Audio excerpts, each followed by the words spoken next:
The NAACP has passed a resolution now calling on the Tea Party to remove what they call racist leaders. The organization is pointing to protests in D.C. back in March, where two lawmakers claimed Tea Party activists yelled racial and gay slurs at them. But the NAACP still refuses to denounce the Justice Department's decision to drop the new Black Panther voter intimidation case. On our panel this morning, Deneen Borelli, a Project 21 fellow and Fox News contributor, Alicia Menendez, senior advisor to the New Democrat Network, and Chrissy Satterfield, columnist for WorldNetDaily.com. Good morning to you, ladies. Good morning, Gretchen. All right, Deneen, let me have you take a stab at this one first. So the NAACP says that the language by some Tea Party members at these protests was vitriolic and racist. Then they stepped it back a little bit in their press release put out last night. Where do you fall on Yeah, they're trying to poo-poo this now, but they garnered the headlines blazoned with the Tea Party movement as racist. This is race card politics. We have the midterm elections coming up. They're trying to jazz up the black voters to get them to come out and vote during the midterm election, because generally they don't tend to do that.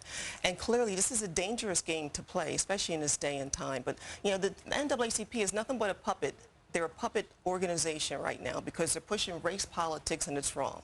Alicia, you want to take her to task on that? And in part, I think part of what's interesting here is I think there are a lot of good people who are part of the Tea Party movement. I've communicated with some of them via Facebook. I'm sure you got a lot of fan mail.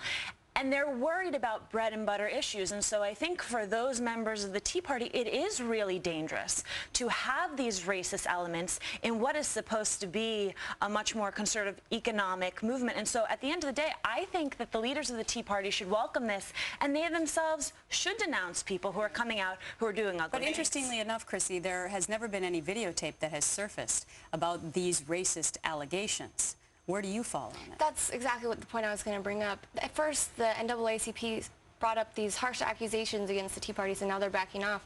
But if they have such strong evidence pointing towards racism, why on earth would they back off their first initial statement? But you have Rand Paul saying demonizing the Tea Party movement, and they're not coming out against the new Black Panther movement.